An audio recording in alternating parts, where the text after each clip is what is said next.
Hi, it's Bethany here from the Vintage Beauty Parlour. In this video, I'm going to cover women's hair and makeup trends in the 1920s. Now this is not a tutorial. I'm going to cover the big trends, provide a little background on the styles, and also provide some insight on how the style trends emerged. The 1920s is an enduringly popular style period. We have TV shows like Downton Abbey, Boardwalk Empire, Peaky Blinders, Poirot, not to mention the numerous films set in the 20s such as The Great Gatsby, The King's Speech, musicals like Chicago, Guys and Dolls. This continuous portrayal of the 1920s in popular culture has really cemented the 20s as a period of high glamour. So, let's start with the 1920s itself. People were looking at themselves and the world around them in a new light. It was a vibrant time for creative movements: Expressionism, the Bauhaus, Cubism, Futurism, and of course, Art Deco. The peak of the Deco style is most visible in the skyscrapers that came to dominate city skylines, with their geometric forms lit by the recent invention of neon lights. People were also gripped by Egyptomania, or the Egyptian revivalist trend which swept the world following the finding of Tutankhamun's tomb in 1922, and that came to heavily influence Deco style. Sharp, clean lines came to signal luxury and modernity, a trend you see in 1920s architecture, design, art, jewellery, fashion, and importantly, hair and makeup. The 1920s was a daring and bold time for women's style because it was a daring and bold time for women. Throughout the First World War, 1914 to 1918, women showed they could do men's work. They made shells and bullets, they worked steel, they dug coal, drove trucks, played football, and showed incredible endurance. In the war's aftermath, the world changed dramatically. Expectations and norms, particularly of Western middle-class femininity, saw an equally seismic shift. We saw the gradual introduction of women's suffrage throughout the West. There was a wider acceptance of social interaction between the sexes, even if behind closed doors, expectations about family and domestic life didn't really change. But also behind closed doors, women began to access birth control and contraceptives became more common with the invention of latex. We see a cultural acceptance of women with shorter hair, shorter skirts, and even trousers. Women borrowed from men's wardrobes. They weren't going back to corsets. Things got gradually more and more androgynous. Women began to be more carefree, openly drinking and smoking cigarettes, something previously thought inappropriate for a woman. With that, the flapper style was born. A somewhat boyish, or as the French call it, garçon look took hold, and progressive fashion designers really jumped on it. Look at Coco Chanel in the 1920s. She was releasing and herself wearing looser fitting, more androgynous designs, releasing the Chanel suit in 1923 and of course the mass adaptation of Coco's little black dress, reinventing black from being a colour worn only by those in mourning. So what did this mean for hair and makeup? What was the 1920s look? Overall, the silhouette is sharp, lines more finite, the styling intentional and deliberate, which was a stark change when compared to the natural, loose, long-haired Victorian and Edwardian aesthetic that had preceded it. The 1920s style was strong and at times vampy, but most importantly, it was rebellious. And there was nothing more rebellious as a woman in the 1920s than chopping off your crowning glory, your hair. Short hair, or at least the illusion of it, is a staple of 1920s hairstyling. Quintessential to this period is a blunt cut, unfeathered bob. We see loads of variations on the bob cut. There's the classic Egyptian bob, a windswept bob, the castle bob, the orchid bob, the shingle, and the really short Eton crop, often accentuated with a well-defined kiss curl. Some people found these haircuts absolutely outrageous. Preachers spoke out against it in sermons, young women were expelled from schools for getting a bob, and some women's hairdressers just outright refused to cut them. So there are accounts of women going to male barbershops just to get their bobbed haircuts. Also, not everyone was bold enough to cut their hair short, but women with longer hair still wanted to keep up with the trends.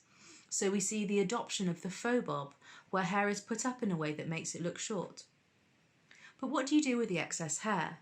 Well, the hair is tucked under or over the nape or to the sides, held up with bobby pins, grips, slides and combs. But there was also the use of headbands and scarves to roll up the hair from the neck. Another way of giving the illusion of shorter hair is through curling the hair and creating waves and curls. For me, this is among the most commonly asked for style of the period. It's the finger wave and Marcel wave, made with either water or with heat or both. And unlike other decades that have uniform and repeating waves, in the 1920s, that's when these waves are at their tightest and most structured. The wave was a regular motif, along with kiss curls and curls grouped together to create lots of detail within the look. But what about makeup? As for the lips, the overriding trend was the Cupid's bow and the bee-stung lips, that Betty Boop, almost doll-like cartoon lip. The look is achieved by over-accentuating the Cupid's bow above the upper lip in a double-humped heart shape. You also see a narrowing of the mouth silhouette by not applying lipstick to the outer lips and the outer corners, creating a smaller bee-stung look. Hollywood makeup artist Max Factor is often cited as being the first to create this look on film for Clara Bow. Both Clara Bow and Mary Pickford, who wore this lip shape, had incredible popularity at the time, and that no doubt helped set the trend for this shape. We should note that there were other lip shapes, some more natural and others even more extreme. As we are talking about lips, we have to talk about lipsticks. The metal retractable lipstick tube was only invented in 1915. By the 1920s, the age of mass production, women increasingly had their trusty lippy with them, and they could find them in all sorts of colours, and they weren't just matte colours, they were glossy too. But of course women were trying to emulate the modern silver screen stars, and films were in black and white. For a film star's lips to stand out on film, you needed something high contrast, and a dark lip stood out on camera, and women copied their favourite film stars by wearing darker lipstick shades like rouge, claret and plum, particularly in the early 1920s. The eyes are a key ingredient of the 1920s look, and the smoky eye was the tool for heavy emphasis on the eyes. The shading was very circular, unlike the cat eye shading you see from the 50s onwards. The 20s eye shape was more owl-like, sometimes even described as doe eyes or even sad eyes. The Egyptomania trend also spurred the use of heavy kohl eyeliner and eyeshadows, both on the upper and lower lid, giving that vampy look. The brow trend was to be pencil thin and defined, and quite often they would be plucked or shaved off completely to be redrawn on in an accentuated arch, loosely following the existing brow line, coming to a fine point drawn past the outer edge of the eye. As for the lashes, mascara gained popularity throughout the decade and was pervasive in the 1930s, but in the 20s the trend was for spiked lashes done with a cake mascara. I think that was mainly so that they showed up on camera, and of course, everyone copied it. The complexion was well powdered, with a liquid or cream rouge in red tones circled onto the apples of the cheek. Interestingly, a suntan was also popular for the wealthy, a trend supposedly started by Coco Chanel when she came back sunburnt after a cruise on the French Riviera. Lastly, and one for real sticklers for detail, is the moon manicure. Nail varnish, nail polish, or lacquer for global viewers took off in the 1920s as you had the birth of solvent-based nail colours. Suddenly there was an explosion of available colours. Women wore a nail colour to match their dress colour. Typically nails were filed to an oval tip, and the colour applied to the nail with the tips of the nails and the moon left bare or whitened. The 1920s was a bullish period of optimism. The world was finding its feet after a great upheaval, and people were willing to try something new and something bold. The 20s aesthetic, as with most of the 20th century's vintage hair and makeup styles, are alive and well on today's catwalks, red carpets and in the media. Contemporary styling picks aspects from here and there, from throughout history to tell their story through hair and makeup. I hope you've seen some components of 1920s style that you can add to your repertoire so that you can enjoy a moment of Gatsby glamour and tell your own story with vintage style.